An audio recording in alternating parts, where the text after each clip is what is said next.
আজি মামাই ক'বলৈ গৈছে অসমীয়া বিয়া পাত বাচ্চা জন্মৰ দে কিয় কৈছে এইখিনি কথা কেতিয়াবা কোনোবা মন কৰিছেনে আপোনালোকে মন কৰিছে এইখিনি কথা মামাই কিয় ক'লে স্পেচিয়েলি মই অসমীয়া কেইটাক এইটো কুৱেশ্যন কৰিছোঁ বুজি পাইছেনে কাৰণ 2011ত অসমত মুছলিমৰ জনসংখ্যা আছিলে 30%, বাট 2026ত অসমত মুছলিমৰ সংখ্যা মোৰ দেন 40% হৈ গৈছে, মোৰ দেন 40%।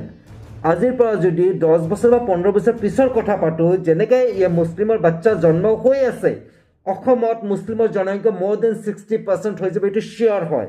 আৰু যদি মোৰ দেন 60% মুছলিমৰ জনসংখ্যা অসমত হয় তেতিয়াহ'লে অসমীয়া বাচ্চাবোৰে নিজকে অসমীয়া বুলি নকয়, মিয়া বুলি ক'ব।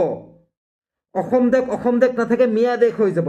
সেইকাৰণে মামাই কৈ আছে অসমীয়া বিয়া পাত বাচ্চা জন্ম দে।